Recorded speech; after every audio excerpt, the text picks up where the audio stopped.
एक बार की बात है। राजू और बाघ दोनों दोस्त होते। राजू जहां कहीं भी जाता, बाघ उसके साथ रहता। दोनों आपस में खेलते, मस्ती करते। घर में राशन खत्म हुए। बहुत दिन हो गए बेटा। आज अगर राशन नहीं आया तो खाना नहीं बन पाएगा। तुम बाजार से घर का राशन लेते आओ। हाँ माँ, आप चिंता नहीं करो। मैं अभी बाजार जाता हूँ और घर के लिए राशन लेकर आता हूँ। इतना बोलकर राजू राशन लाने बाजार के लिए जाने लगता। ये कुछ दूर गया ही होता है कि सामने राजू को कुछ चोर घेर लेते और बोलते, अब तुम हमसे बचकर कहां जाओगे बच्चे? आज तुम्हारी किस्मत बहुत खराब थी जो हम जैसे खूंखार चोरों के पाले में आ गए। अब हम तुम्हें अपने कब्जे में करके तुम्हारे पिता से लाखों के पैसे लुटेंगे। मुझे जाने दो। मुझे बाजार घर का राशन लाने जाना है। अगर मैं आज राशन लेकर घर नहीं पहुंचा तो माँ आज खाना नहीं बना पाएगी और सब भूखे रह जाएंगे। हमने अगर तुम्हें अपने कब्जे में नहीं किया तो हमारी लाखों की लॉटरी हाथ से निकल जाएगी और हमें भूखे मरने की नौबत आ जाएगी। चुपचाप से चलो हमारे साथ, नहीं तो हमें ले जाने के लिए और भी तरीके आते हैं। देखो, तुम लोगों का अब कुछ ज्यादा हो रहा है। मुझे जाने दो, नहीं तो कहीं ऐसा ना हो जाए कि लेने के देने लग जाए और तुम्हें यहां से भागने का भी मौका न मिले। बस अब बहुत हुआ। अब हम तुम्हें अपनी असली ताकत दिखाते हैं। अब तुम्हें यहां से घसीटते हुए लेकर जाएंगे और तुम्हारे पिता से 50 लाख की फिरौती मांगेंगे। फिर तुम्हारी अक्ल ठिकाने आएगी। ये लोग राजू पर हमला करने ही वाले होते हैं कि तभी यहां राजू का दोस्त बाघ आ जाता, जिसे देखते ही दोनों चोरों की हवा टाइट हो जाती।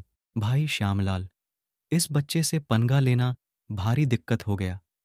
लगता है हमने इस बच्चे को हल्के में लेकर गलती कर दी।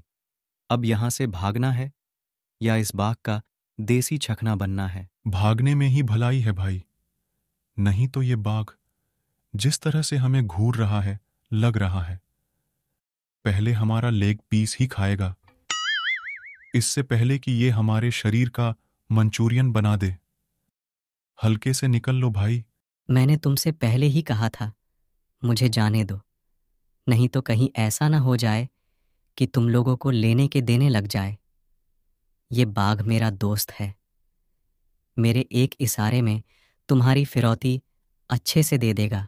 हमें माफ कर दो राजू, हमारी मति मारी गई थी कि हम तुम्हें लुटने के लिए आए।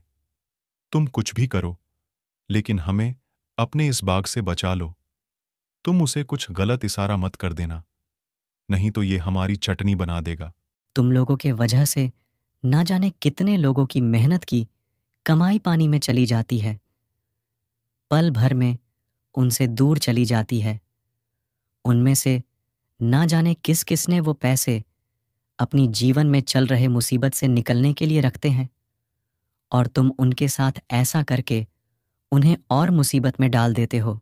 हमें माफ कर दो राजू, हम लोगों को अपनी गलती का एहसास हो गया है। हमने अपने स्वार्थ के लिए लोगों को बहुत सताया है। अब हम तुम्हें वादा करते हैं कि आज के बाद से हम चोरी डकैती से निकलकर मेहनत की रोटी खाएंगे। इतना बोलकर ये लोग अपनी गलती का पछतावा करते हुए यहां से जाने लगते। धन्यवाद दोस्त, आज तुम नहीं होते तो पता नहीं मेरा क्या होता। तुमने सही समय में आकर सब कुछ ठीक कर दिया। अब मैं घर के राशन के लिए बाजार जाता हूँ। समय पे घर नहीं पहुंचा तो दिक्कत हो जाएगी।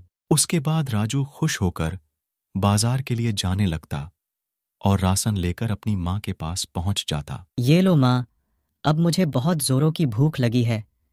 तुम फटाफट से गर्मा गर्म रोटियां बनाओ ना। तुम्हारी हाथ की रोटी खाए बिना मैं रह नहीं सकता।